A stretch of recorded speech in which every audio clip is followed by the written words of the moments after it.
Welcome করছি সবাইকে আমার এই চ্যানেলে। আজকে শেখাবো বাংলা ভাষা থেকে কিভাবে ইংলিশে ট্রান্সলেট করতে হয়। আমরা সবাই অনেক কিছুই শিখছি, গ্রামার শিখছি, টেন্সের নিয়ম শিখছি বা আরো অনেক কিছু শিখছি, কিন্তু এই শেখার পরেও আমাদের ট্রান্সলেট করতে গিয়ে অনেক সমস্যায় পড়তে হয়। তাই এই ভিডিওতে আমি শেখাবো কিভাবে বাংলা থেকে ইংলিশে ট্রান্সলেট করতে হয়। অর্থাৎ যে কোনো বিষয়কে আমরা যখন ইংলিশে লিখি তার আগে আমরা বাংলাতে ভাবি, যেহেতু মাতৃভাষা আমাদের বাংলা, সেই বাংলা ভাষায় ভেবে সেটাকে আমরা যখন ইংলিশে ট্রান্সলেট করি, সেইটা করতে গিয়ে আমাদের অনেক সমস্যার সম্মুখীন হতে হয়।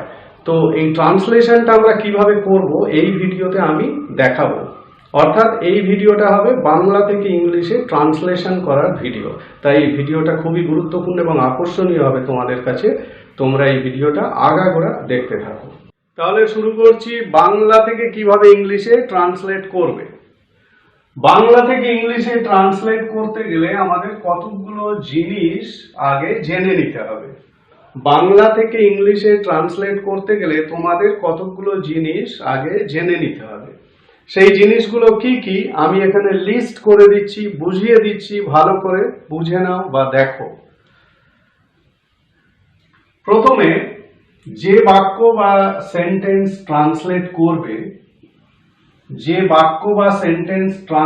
করবে, সেই বাংলা বাক্যটা কিন্তু অর্থপূর্ণ হতে হবে। অর্থাৎ যে বাংলা বাক্যটাকে তোমরা বাংলা থেকে ইংলিশে ট্রান্সলেট করবে, সেই বাংলা বাক্যটা যেন অর্থপূর্ণ হয়, এটাই হচ্ছে মূল বক্তব্য।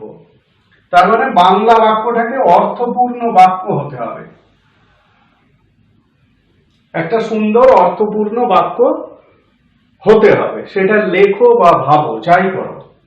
এইবারে যে কোনো বাক্যের, যে কোনো সেন্টেন্সের প্রধান যে অংশ, সেটাকে আমরা ভার্ব বলি। সেই ভার্বটাকে তোমাকে খুঁজে বার করতে হবে।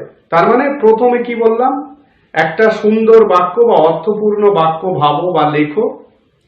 সেটার মধ্যে থেকে প্রথম কাজটা হলো সেই বাক্যের ভার্বটাকে খুঁজে নেওয়া। তাহলে বাক্যের ভার্ব বা ক্রিয়াকে বার করতে হবে। আমরা সবাই জানি, তোমরাও জানো, যে শব্দ দিয়ে কাজ করা বোঝায়, যে কাজ করা বোঝায় যে শব্দ দিয়ে, সেটাই হলো ক্রিয়া। তাহলে একটা অর্থপূর্ণ বাক্য প্রথমে লিখলে বা ভাবলে, তারপরে ওই বাক্যের ভার্ব বা ক্রিয়াকে বার করলে। 2 নম্বর, ভার্ব বা ক্রিয়াকে বার করার পর তারপরে কি করবে, ওই ভার্বটাকে কে বা কি, হয় কে দিয়ে প্রশ্ন করবে, না হলে কি দিয়ে প্রশ্ন করবে। কাকে? যে ভার্বটা বার করেছো সেই ভার্বকে কে বা কি দিয়ে প্রশ্ন করে সাবজেক্ট বার করো। মানে কে বা কি দিয়ে প্রশ্ন করলে কি বার হবে? সাবজেক্ট বার হবে। তার মানে যে বাক্যটাকে তুমি লিখলে বা ভাবলে, সেই বাক্যের প্রথম কাজ হলো ভার্বটাকে বার করা। ভার্ব বার হয়ে গেলে সেই ভার্বকে তুমি কে বা কি দিয়ে প্রশ্ন করো। কে বা কি দিয়ে প্রশ্ন করলে যে উত্তরটা পাবে সেটাই হলো সাবজেক্ট। তাহলে সাবজেক্ট বার করে নিলে, সাবজেক্ট বার হয়ে গেলে তারপরে তুমি অবজেক্টটাকেও বার করে নাও। তার মানে ভার্বকে কে বা কি বা কাকে দিয়ে প্রশ্ন করো। ভার্বকে তুমি কি দিয়ে প্রশ্ন করবে? কি বা কাকে দিয়ে প্রশ্ন করলে যে উত্তর পাবে সেটা হলো অবজেক্ট। এখানে একটা কথা বলে রাখি, যে সব সেন্টেন্সে অবজেক্ট থাকবে এরকম কোনো কথা নেই। অবজেক্ট নাও থাকতে পারে। অবজেক্ট না থেকে অন্যান্য অংশ, মানে একটা সেন্টেন্সের যে সাবজেক্ট ভার্ব বাদ দিয়ে যে অন্যান্য অংশ, সেগুলো থাকতে পারে। তাহলে আমি কি কি বার করে নিলাম? প্রথমে ভার্ব বার করেছি, তারপরে সাবজেক্ট বার করলাম, তারপরে অবজেক্ট বার করলাম। কার? না, যে বাক্যটাকে আমি লিখেছি বা ভেবেছি বাংলায় যে বাক্যটা আমি লিখেছি বা ভেবেছি, তার প্রথমে ভার্ব বার করলাম, তারপরে সাবজেক্ট, তারপরে অবজেক্ট বার করলাম। বোঝা গেছে এ পর্যন্ত? এবারে ওই ভার্বের মাত্রা বা উচ্চারণ দেখে, আমরা কি বার করবো? টেন্স।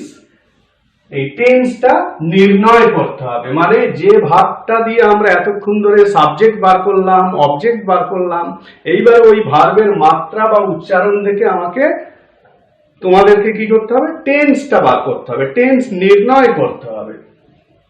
এইবারে এই টেন্সটাকে তোমরা কিভাবে বুঝবে তার একটা লিস্ট আমি এখানে দিয়ে দিচ্ছি, একেবারে শর্টকাট লিস্ট, সেইটা ফলো করো। ফলো করলেই তোমরা বুঝে যাবে বাক্যটা কোন টেন্সে তোমরা লিখলে বা ভাবলে। 5 নম্বরে আমরা কি জানলাম না, বাক্যের যে ভার্বটা থাকবে সেই ভার্বের উচ্চারণ বা মাত্রা দেখে আমাকে টেন্সটাকে বার করতে হবে। এই টেন্স বার করার শর্টকাট এবং সহজ পদ্ধতি আমি এখানে লিখে দিয়েছি। এই লেখাটা, এই চার্টটাকে তোমরা ভালোভাবে দেখে নাও। এই চার্টে সমস্ত টেন্সের 11টা টেন্স আমি দেখিয়েছি। ফিউচার পারফেক্ট কন্টিনিউয়াসটাকে এখানে দেখাইনি, কারণ ওই টেন্সটা খুব একটা বেশি ব্যবহার হয় না। তো আমি এখানে সিম্পল প্রেজেন্ট থেকে শুরু করে ফিউচার পারফেক্ট অবধি প্রত্যেকটা চেনার উপায়, টেন্স এবং গঠন, বাক্যের গঠন প্রত্যেকটা দেখিয়ে দিয়েছি। তোমরা ভালো করে এটাকে ফলো করো। এটা ফলো করলেই তোমরা বাক্যে যে ভার্বটা তোমরা ব্যবহার করছো সেই ভার্বের টেন্সটাকে তোমরা খুব সহজে বার করতে পারবে। আমি এখানে বলে দিচ্ছি তোমাদের সুবিধার জন্য। যেমন ধরো তোমরা যে বাক্যটা লিখেছো বা ভাবছো বা বলছো, যে বাক্যটা লিখেছো তার যে ক্রিয়া, তার যে ভার্বের উচ্চারণে যদি হর্ষই এ উন্তুস্ত থাকে, মানে করা, করে, যায়, খায়, এরকম যে ক্রিয়াগুলো আমরা দেখি, মানে ক্রিয়ার উচ্চারণে হর্ষই এ উন্তুস্ত এরকম যদি পাই তাহলে সেটা সিম্পল প্রেজেন্ট হবে। কোন টেন্স হবে? সিম্পল প্রেজেন্ট হবে, এই টেন্সটা হবে। এবং এই টেন্সের গঠনটাও আমি পাশে লিখে দিয়েছি, subject plus verb plus others, এইটা হলো গঠন। এরপরে আমি লিখেছি ক্রিয়া প্লাস তেছি, তেছো, তেছে বা চয় ছয়। উচ্চারণটা যদি এরকম হয় তাহলে সেটা কোন টেন্স হবে? প্রেজেন্ট কন্টিনিউয়াস টেন্স হবে। প্রেজেন্ট কন্টিনিউয়াসের গঠনটাও আমি পাশে এখানে লিখে দিয়েছি, ভালো করে দেখে নাও। ক্রিয়া, তারপরে 3 নম্বরে আমি কি লিখেছি? ক্রিয়া প্লাস এছি, এছো, এছে। ক্রিয়া প্লাস এছি, এছো, এছে, মানে করেছি, করেছো, করেছে, এরকম যদি উচ্চারণ হয় তাহলে সেটা কোন টেন্স হবে? Present perfect. প্রেজেন্ট পারফেক্টের সাথে প্রেজেন্ট কন্টিনিউয়াস কখনোই গুলিয়ে ফেলবে না, প্রত্যেকটার উচ্চারণ কিন্তু সঠিকভাবে দেখবে বা ভাববে, তাহলেই বুঝে যাবে কোনটা কন্টিনিউয়াস কোনটা প্রেজেন্ট পারফেক্ট। এর বাক্যের গঠন সাবজেক্ট হ্যাভ বা হ্যাভ, হ্যাজ বা হ্যাভ, তারপরে V3 প্লাস আদার্স। তারপরে আমি লিখেছি ক্রিয়া প্লাস তেছি, তেছো, তেছে বা চয় ছয় প্লাস সময়, মানে সময়টা মাস্ট, সময়টা থাকতেই হবে। যদি এই তেছি, তেছো, তেছে বা চয় ছয় উচ্চারণের সাথে সময়টাকে উল্লেখ করা হয় তাহলে সেটা কোন টেন্স হয়? Present perfect continuous tense. গঠনটা subject have been, has been, V1 ing plus time. এই গঠন দেখে নাও ভালো করে। তারপরে আমি লিখে দিয়েছি ক্রিয়া প্লাস ল, লে, লি, লাম, মানে করলাম, বললাম, খেলাম, সে এলো, বললো, তুই করলি, এরকম যে ভার্বগুলো আমরা ব্যবহার করি সেগুলো কোন টেন্স হয় না? সিম্পল পাস্ট হয়। এবং এক্ষেত্রে গঠনটা কি? Subject verb two plus others. তারপরে কি লিখেছি? ক্রিয়া প্লাস তেছিল, তেছিলে, তেছিলাম, কোন টেন্স? Past continuous. এবং বাক্যের গঠন এইটা, subject plus was wire plus V1 plus ing plus others. এখানেও চয় ছয় ল একটা আসবে, তেছিল, তেছিলে, তেছিলাম বা চয় ছয় ল। এবারে আসছি 7 নম্বর, ক্রিয়া প্লাস আছিল, আছিলে, আছিলাম, কোন টেন্স? Past perfect. গঠনটা হচ্ছে subject plus had plus V3 plus others. এখানে একটা কথা বলে রাখি, এখানে যে নিয়মগুলো মানে চেনার উপায়, টেন্স বা বাক্যের গঠনগুলো দেখানো হয়েছে, বাক্যের গঠনগুলো সবই একই থাকবে, টেন্সটাও একই থাকবে। চেনার উপায়ের ক্ষেত্রে একটা জিনিস বলে রাখিস, এটা হলো একেবারে শর্টকাট প্রসেস, সহজে কোনো বাক্যের টেন্সটাকে বার করার একেবারে সহজ পদ্ধতি। এই পদ্ধতিতে আমরা চটজলদি টেন্সটাকে বার করতে পারি। এর বাইরে অনেক ব্যাপার আছে কোনো একটা টেন্সকে ভালোভাবে বোঝার জন্য, সেগুলোর জন্য বিস্তারিত আলোচনা প্রত্যেকটা টেন্সের উপর করা হয়েছে, সেই ভিডিওগুলো দেখে নেবে। আর তারপরে যেটা ক্রিয়া প্লাস তেছিল, তেছিলে, তেছিলাম, কোন টেন্স হবে? প্লাস অবলিক চয় ছয় ল, মানে চয় ছয় ল দিয়েও হতে পারে বাক্যের উচ্চারণটা। তারপরে সময়, এই টেন্সটা কি হবে? Past perfect continuous. বাক্যের গঠন subject plus had been plus V1 plus ing plus time.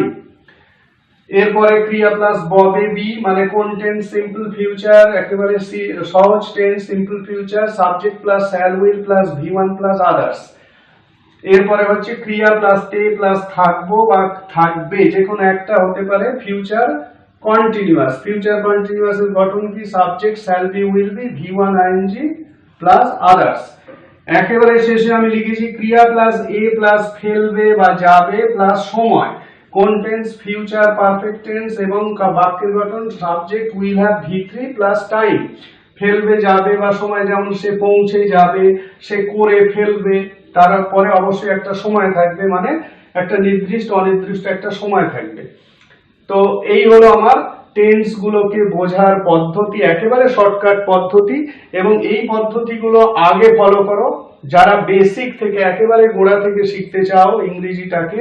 আর গোড়া থেকে শিখতে গেলে এইভাবে উচ্চারণের মাত্রা দেখে তোমরা বুঝে নাও কিভাবে উচ্চারণ থাকলে কোন টেন্স হয় এবং টেন্সের গঠনগুলো কি, এখানে আমি লিখে দিয়েছি। এটাকে ভালো করে কপি করো, এটা কপি করে ভালো করে টেন্সটাকে বোঝো এবং তারপরে বাক্যের টেন্সটাকে বার করো, ব্যাপারটা খুব সহজ হয়ে যাবে। এরপরে আমি যেটা দেখাবো সেটা হলো একটা, আমরা তাহলে কি কি করলাম? প্রথমে একটা সুন্দর মানে অর্থপূর্ণ বাক্য লিখলাম। অর্থপূর্ণ বাক্য অবশ্যই হতে হবে, সেটা আমি প্রথমেই বলেছি। অর্থপূর্ণ বাক্যের মধ্যে থেকে প্রথমে কি বার করবে? ভাগ বার করবে, অর্থাৎ যে শব্দটা দিয়ে কাজ করা বোঝায়। ভাগ বার করার পর কি করবে? ভার্বকে কে বা কে দিয়ে প্রশ্ন করবে, করে কি বার করবে? সাবজেক্ট। তাহলে প্রথমে ভার্ব বার করলে, তারপর সাবজেক্ট বার করলে, তারপরে কি বার করবে? ভার্বকে কি বা কাকে দিয়ে প্রশ্ন করে অবজেক্ট বার করবে। তাহলে কি কি বার করলে? ভার্ব বার করলে, সাবজেক্ট বার করলে, অবজেক্ট বার করলে। এরপরে কি করবে না, ওই ভার্বের উচ্চারণের মাত্রা বা যে যে যে মাত্রাগুলো দিয়ে আমরা টেন্সকে চিনি সেই মাত্রাগুলোকে বোঝার চেষ্টা করবে। মানে ভার্বের উচ্চারণটা দেখবে কিভাবে আছে, বা ভার্বের মাত্রাটা দেখবে, ক্রিয়ার যে উচ্চারণ হয় সেই মাত্রাটা দেখবে। সেই মাত্রাগুলো যদি এই রকম হয়, এরকম হলে এই টেন্স, এরকম হলে এই টেন্স, এই মাত্রাগুলো দিয়ে আমরা এখানে টেন্সগুলো লিখেছি এবং তার পাশে গঠনগুলো লিখেছি। এগুলো দেখে তোমরা টেন্সটাকে নির্ণয় করবে। এরপরে 6 নম্বর যে প্রসেসটা সেটা আমি দেখাচ্ছি, সেটা হলো আমার লাস্ট পদ্ধতি বাংলা থেকে ইংলিশ করার, এবং সেটারও কতগুলো স্টেপ আছে, সেই স্টেপগুলো ফলো করলে বাংলা থেকে ইংলিশ করার পদ্ধতিটা কমপ্লিট হবে। এবার একেবারে 6 নম্বর প্রসেস বা 6 নম্বর পদ্ধতি, যেটা বাক্যকে, বাংলা বাক্যকে ইংলিশে ট্রান্সলেট করার একেবারে শেষ পদ্ধতি। এখানে আমি কি বলেছি একটু দেখে নাও। সেন্টেন্সকে সাজিয়ে লিখতে হবে, অর্থাৎ বাংলা যে বাক্যটা তুমি বা তোমরা ভেবেছো বা লিখেছো সেই বাক্যটাকে সাজিয়ে লিখতে হবে। কারণ আমরা বাংলায় যখন বাক্যকে ভাবি বা বাংলা বাক্য যখন লিখি তখন কিন্তু আমরা মানে যেভাবে সাজিয়ে লিখলে ইংলিশে করা যায় সেইভাবে কিন্তু বাক্যটা থাকে না। তার মানে বাক্যটাকে আমাকে সাজাতে হবে, সঠিকভাবে সাজাতে হবে। এবার সাজানোর জন্য যা যা জিনিস লাগে, সাবজেক্ট, ভার্ব, অবজেক্ট, সেগুলো আমি আগের এতে বলে দিয়েছি, মানে আগে আমি দেখিয়ে দিয়েছি। সেটা নিশ্চয়ই তোমরা বুঝেছো বা জেনেছো কিভাবে সাবজেক্ট চিনতে হয়, কিভাবে ভার্ব চিনতে হয়, কিভাবে অবজেক্ট চিনতে হয়। তাহলে সাবজেক্ট, ভার্ব, অবজেক্ট জানার পর এইবারে আমার কি করতে হবে? যে বাংলা বাক্যটা আমি লিখেছি সেটাকে সাজাতে হবে। কিভাবে সাজাবে এখানে আমি লিখে দিয়েছি, দেখো পরিষ্কার করে লিখে দিয়েছি, ভালো করে দেখে নাও। প্রথমে সাবজেক্ট বসাও, মানে বাংলা বাক্য যেটা লিখেছো সেটা প্রথমেই সাবজেক্ট বসাবে, মানে সাজিয়ে লেখার জন্য। সাজাবো কেন না, সেই বাক্যটাকে আমি ইংলিশে ট্রান্সলেট করব, তাই সাজাবো। তাহলে প্রথমে আমি সাবজেক্টকে বসাবো, যে বাংলা বাক্যটা আমি লিখেছি তার প্রথমেই আমি সাবজেক্ট বসাবো, তারপরে ভার্ব বসাবো, তারপরে ইনডিরেক্ট অবজেক্ট বসাবো। এই ইনডিরেক্ট অবজেক্ট কথাটা আমি এখানে লিখেছি কেন না, ইনডিরেক্ট অবজেক্ট মানে হচ্ছে মানুষ বা কোনো প্রাণী। মানুষকে আমি যখন অবজেক্ট হিসাবে ধরবো বা আমার বাক্যতে মানুষ হিসাবে কোনো অবজেক্ট যদি থাকে তাহলে সেটাকে ইনডিরেক্ট অবজেক্ট বলে। আমি একটা সহজ এক্সাম্পল দিচ্ছি। ধরো বললাম যে আমি সুমনকে একটা বই দিলাম। এখানে সুমন হচ্ছে একজন ব্যক্তি মানে মানুষ, তাহলে সুমন হলো ইনডিরেক্ট অবজেক্ট। বোঝা গেল? তো মানুষকেই আমরা ইনডিরেক্ট অবজেক্ট ধরবো। আর ডিরেক্ট অবজেক্ট কোনগুলো? যেগুলোর প্রাণ নেই, যে শব্দগুলোর অবজেক্ট হিসাবে বসবে কিন্তু যেগুলোর প্রাণ নেই। যেমন এখানে আমি কি বলেছি উদাহরণটায়, আমি সুমনকে একটা বই দিলাম। সুমন হলো ইনডিরেক্ট অবজেক্ট আর বইটা হলো ডিরেক্ট অবজেক্ট, কারণ বইটার মধ্যে কোনো প্রাণ নেই। তাহলে প্রথমে আমি সাবজেক্ট বসাবো, তারপরে ভার্ব বসাবো, মানে প্রথমে তোমরা সাবজেক্ট বসাবে, তারপরে ভার্ব বসাবে, তারপরে ইনডিরেক্ট অবজেক্ট বসাবে, তারপর ডিরেক্ট অবজেক্ট বসাবে। যদি অবজেক্ট থাকে তবে এই দুটোর কথা আসবে, মানে এই দুটোকে বসাবে, আর যদি না থাকে প্রথমে সাবজেক্ট বসাবে, তারপর ভার্ব বসাবে, তারপরে বাক্যের বাকি অংশ বসাবে। তাহলে এইভাবে তোমরা আগে বাংলা বাক্যটাকে সাজিয়ে লিখবে। আবার বলছি, প্রথমে সাবজেক্ট বসাবে, তারপরে ভার্ব বসাবে, তারপরে ইনডিরেক্ট অবজেক্ট বসাবে, তারপর ডিরেক্ট অবজেক্ট, তারপর বাংলা বাক্যের বাকি অংশ। যদি এই 3 আর 4 না থাকে, মানে ইনডিরেক্ট ডিরেক্ট না থাকে, তাহলে সাবজেক্ট ভার্ব আর বাক্যের বাকি অংশ, এইভাবে সাজাবে আগে বাংলা বাক্যটাকে। সাজানো হয়ে গেলে কি করবে, বাংলা বাক্যকে টেন্স অনুযায়ী ইংলিশে ট্রান্সলেট করবে, টেন্স অনুযায়ী। এই যে টেন্স কথাটা এখানে গুরুত্বপূর্ণ। কেন টেন্স অনুযায়ী? মানে যে ভার্বটাকে আমরা ব্যবহার করেছি বাংলা বাক্যে, সেই ভার্বের চেহারা দেখে, উচ্চারণ দেখে আমরা টেন্সটা জেনে যাব। সেই টেন্সটা যখন জেনে যাব, সেই টেন্সের গঠন আমি দেখিয়ে দিয়েছি, সেই গঠন অনুযায়ী আমি এইবারে ট্রান্সলেট করব। আমি একটা এক্সাম্পল দিচ্ছি। বাংলা বাক্য যত বড়ই হোক না কেন, আমি যদি এই পদ্ধতি জানি, তাহলে আমার ট্রান্সলেট করতে কোনো অসুবিধা হবে না। বাংলা বাক্য যত বড়ই হোক না কেন, আমার যদি ভোকাবুলারি জানা থাকে, মানে কোন শব্দের কোন অর্থ, সেইটা যদি জানা থাকে, বাক্য যত বড়ই হোক না কেন, আমার এই পদ্ধতি যদি জানা থাকে, কোথায় কোনটা বসাতে হয়, তাহলে আমার ট্রান্সলেট করতে কোনো অসুবিধা হবে না। আমি একটা এক্সাম্পল নিচ্ছি। ধরা যাক বললাম, অধিকাংশ ক্ষেত্রে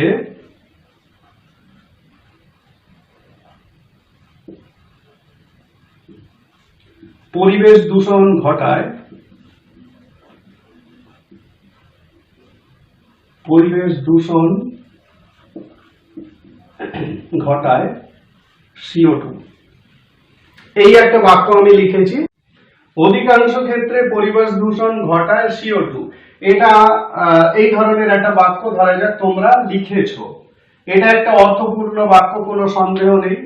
এইবারে এই বাক্যটাকে আমার সাজাতে হবে, সাজিয়ে লিখতে হবে। কেন সাজাবো না, সাজাবো এই কারণে যাতে বাক্যটাকে বাংলা থেকে ইংলিশে ট্রান্সলেট করতে পারি, কারণ আমাদের মুখ্য উদ্দেশ্য হচ্ছে ইংলিশে ট্রান্সলেট করা। তো সেটা কিভাবে করব, এই পদ্ধতি ফলো করো। প্রথমে কি বসাবে, সাবজেক্ট, তারপরে কি ভার্ব, তারপরে ইনডিরেক্ট বা ডিরেক্ট অবজেক্ট, তারপরে বাংলা বাক্যের বাকি অংশ। এবার জেনে নি তাহলে সাবজেক্ট কোনটা।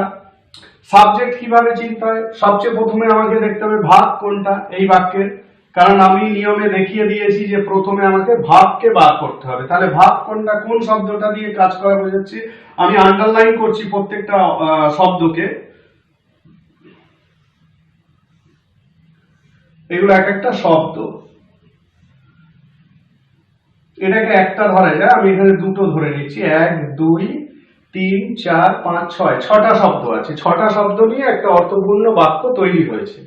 এই বাক্যটাকে, এই বাক্যের মধ্যে আমার প্রথম কাজ হলো ভার্বকে খুঁজে বার করা। এখন যে শব্দ দিয়ে কাজ করা বোঝায় সেটাই ভার্ব। এখানে কোন শব্দ দিয়ে কাজ করা বোঝাচ্ছে, এইটা ঘটায়, এই শব্দটা দিয়ে কাজ করা বোঝাচ্ছে, তাহলে এটা হলো ভার্ব। ঘটায় এই শব্দটা হলো ভার্ব।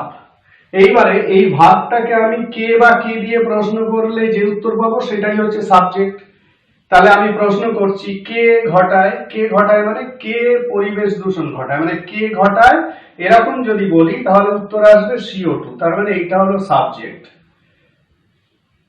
কে পরিবেশ দূষণ ঘটায়, উত্তর আসবে CO2, তার মানে এইটা হলো সাবজেক্ট।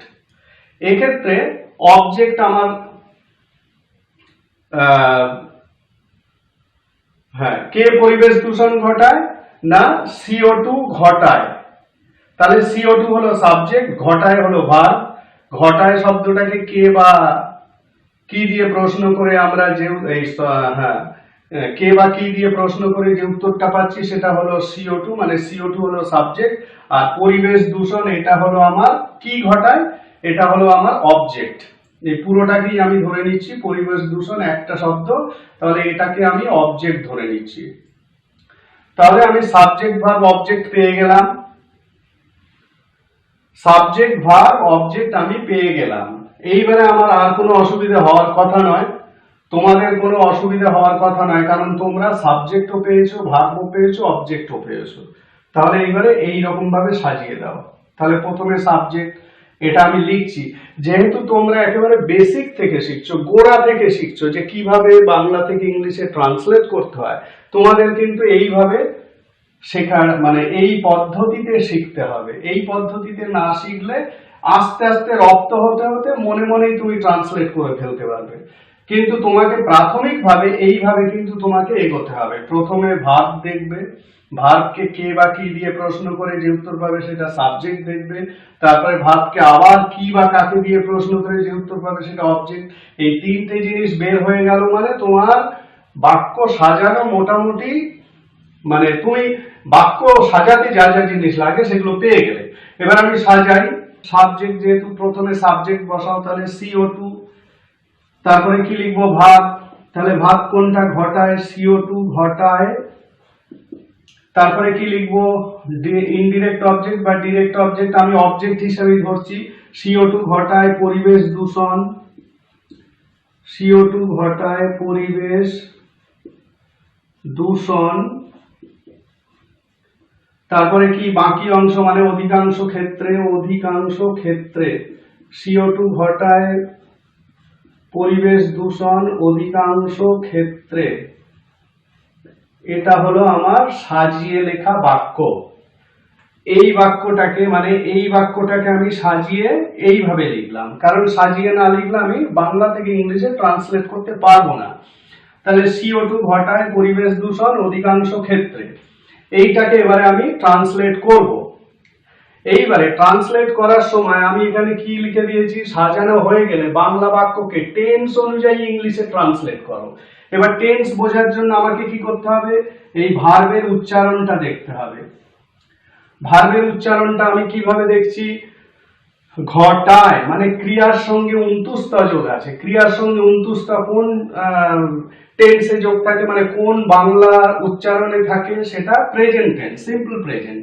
তাহলে সিম্পল প্রেজেন্টের গঠন অনুযায়ী করলে কি হবে, CO2 ঘটানোর ইংলিশ কি, cause, CAUSES, causes, CO2 causes environment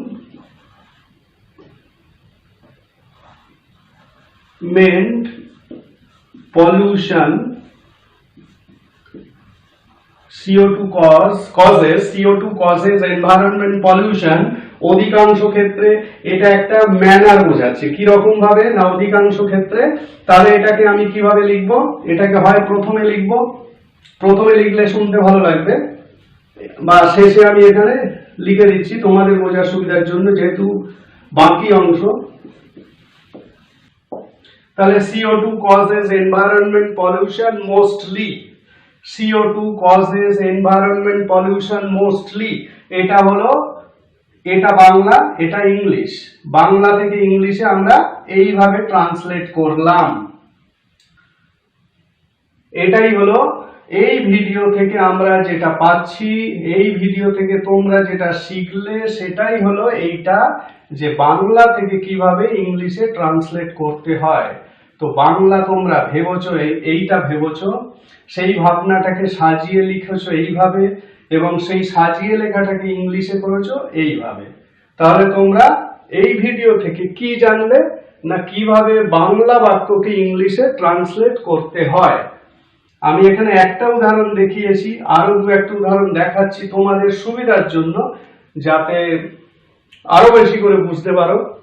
এখানে আমি তিনটে এক্সাম্পল আরো দিয়েছি তোমাদের বোঝানোর সুবিধার জন্য, কিভাবে বাংলা থেকে ইংলিশ ট্রান্সলেট করতে হয়। তোমরা এতক্ষণ কি দেখলে না, একটা বাক্যকে বাংলা থেকে ইংলিশে ট্রান্সলেট করতে হলে বাক্যটাকে সাজাতে হবে। সাজানোর জন্য কি করতে হবে না, প্রথমে সাবজেক্ট বসাতে হবে, তারপরে ভার্ব, তারপরে অবজেক্ট, তারপরে আদার্স মানে বাক্যের অন্য অংশ।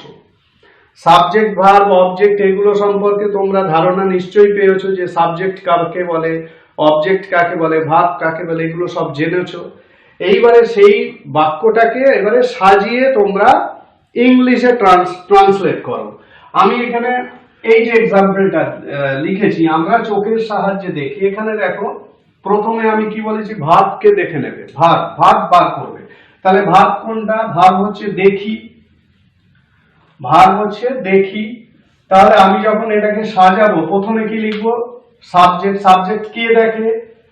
আমরা দেখি। তাহলে আমরা হলো সাবজেক্ট। তাহলে আমরা, কে দেখে না আমরা দেখি, তাহলে আমরা হলো সাবজেক্ট। তাহলে আমরা দেখি মানে সাজালে কি দাঁড়াচ্ছে?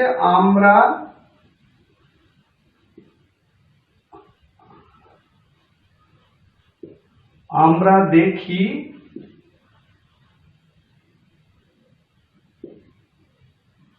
চোখের সাহায্যে।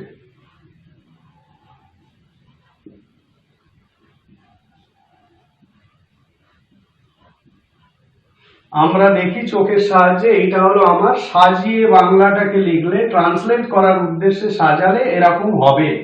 তোমাদেরও বাড়িতে কিন্তু এইভাবেই প্র্যাকটিস করতে হবে। এগুলো কিন্তু মনে মনে ভাবার, ভেবে করা, তার জন্য প্র্যাকটিসের প্রয়োজন। হঠাৎ ভাবে একদিনে কিন্তু ওই প্র্যাকটিসটা, ওই অভ্যাসটা আসবে না। প্রথমে যারা একেবারে বেসিক থেকে ইংরেজিটাকে শিখতে চাইছো তাদের জন্য বলছি, তারা কিন্তু প্রত্যেকেই ভার্ব চিনবে ভালো করে, সাবজেক্ট চিনবে ভালো করে, অবজেক্ট চিনবে ভালো করে, এবং তারপরে সাজাবে। বাংলা বাক্যকে কিভাবে সাজাতে হয় ইংলিশে করার জন্য সেটার প্রসেস বা পদ্ধতি বলে দিয়েছি, সেগুলো ভালো করে দেখবে। প্রথমে সাবজেক্ট বসাতে হয়, তারপরে ভার্ব, তারপরে আদার্স, মানে অবজেক্ট থাকলে অবজেক্ট, তাহলে আদার্স। তাহলে এখানে আমরা সেইভাবেই সাজালাম। এবারে এরা ইংলিশ করলে কি হবে? উই, আমরা মানে উই। এটা দেখি, দেখি কোন টেন্সে আছে, ভার্ব দেখে, ভার্বের উচ্চারণ দেখে আমাদের টেন্স নির্ণয় করতে হবে, এটা বলেছি। এখানে দেখি মানে ক্রিয়ার সঙ্গে হর্ষই আছে, দেখি, তাহলে এটা কোন টেন্স? সিম্পল প্রেজেন্ট, তাহলে সি বসবে। সিম্পল প্রেজেন্টের গঠনে আমরা কি পেয়েছি? Subject, verb, others. তাহলে সি, উই সি। এবার চোখের সাহায্যে, with our eyes, we see with our eyes. এটা হলো ইংলিশ বাক্য। তাহলে কত সহজে তোমরা এবার থেকে বাংলাকে ইংলিশে ট্রান্সলেট করতে পারবে যদি এই ভিডিওটাকে তোমরা পুরোপুরি মনোযোগ দিয়ে দেখো। তাহলে we see with our eyes, এটা হলো আমরা চোখের সাহায্যে দেখি। এর পরের বাক্য, সে কিছুই দেখে না। একইভাবে ভাব কোনটা? না দেখে, এই শব্দটা হলো ভাব। একে আমি কে দিয়ে প্রশ্ন করছি, কে দেখে? সে দেখে। তাহলে সে হলো সাবজেক্ট। তাহলে আমার সাজালে কি দাঁড়ালো? সাজাতে হবে বাক্যটাকে, সে দেখে না কিছু। এখানে অবজেক্ট আছে, কি দেখে না? কিছু, কিছুই, এটা হলো অবজেক্ট। তাহলে সে দেখে না কিছুই, এটা হলো সাজিয়ে লিখলে এইটা দাঁড়ায়। এবার এটাকে আমি ট্রান্সলেট করব কিভাবে? এখানে ওই একইভাবে দেখে, এ আসছে উচ্চারণে, অতএব এটা সিম্পল প্রেজেন্ট। তাহলে কি দাঁড়ালো? হি সিজ কিছুই, নাথিং। হি সিজ নাথিং, সে কিছুই দেখে না। এটা হলো এর ট্রান্সলেশন, মানে বাংলা থেকে ইংলিশে আমরা এইভাবে ট্রান্সলেট করলাম। তোমরাও ঠিক এইভাবে প্যাসেজ নিয়ে তোমরাও ঠিক এই পদ্ধতিতে ট্রান্সলেট করবে, এবং এটা করতে করতে ইংরেজিটা আস্তে আস্তে রপ্ত হয়ে যাবে, শিখে যাবে। এখানে পরের বাক্য আমি কি লিখেছি? একটি ছোট ছেলে তাকে এক জায়গা থেকে অন্য জায়গায় নিয়ে যায়। এই বাক্যটা বড় একটা বাক্য, কিন্তু বড় বাক্য বলে ঘাবড়াবার কিচ্ছু নেই। একদম পদ্ধতি মেনে কাজ করো, তাহলে সহজ হয়ে যাবে। কি? প্রথমেই তোমাকে দেখে নিতে হবে ভাব কি আছে। দেখে নাও এখান থেকে ভাব কি আছে। এখানে ভাব কোনটা? না নিয়ে যায়, এইটা হলো ভাব। তাহলে কে নিয়ে যায়? উত্তর হবে ছোট ছেলে, একটা ছোট ছেলে, এইটা হলো সাবজেক্ট। কে নিয়ে যায়? এবারে কাকে নিয়ে যায়? তাকে, তার মানে তাকে হলো অবজেক্ট। তাহলে আমি সাবজেক্ট ভার্ব অবজেক্ট পেয়ে গেলাম, পড়ে রয়েছে এক জায়গা থেকে অন্য জায়গায়। এটা হলো বাক্যের আদার পার্টস, মানে অন্য অংশ। সেই অন্য অংশটা আমি সাবজেক্ট ভার্ব অবজেক্ট বসানোর পর অন্য অংশটাকে লিখে দেব। তাহলে আমি সাজিয়ে লিখি, কি দাঁড়ালো? প্রথমে সাবজেক্ট, একটা ছোট ছেলে, তারপরে ভাব নিয়ে যায়। ঠিক এইভাবে তোমাদের কিন্তু প্র্যাকটিস করতে হবে। মনে মনে এরকম ভাবে ভেবে নিয়ে করলে কিন্তু হবে না, তার জন্য মনে মনে ভাববে নিশ্চয়ই, কিন্তু সেই অভ্যাসটা করার আগে, মানে ওই অভ্যাসটা অনেক পরে আসে, সেটা শিখে গেলে কিছুটা। তাহলে একটা ছোট ছেলে, এরপরে কি বসালাম, নিয়ে যায়, এটা হলো ভাব। তারপরে অবজেক্ট মানে তাকে। এবারে বাক্যের অন্য অংশ, অন্য অংশ মানে এক জায়গায়,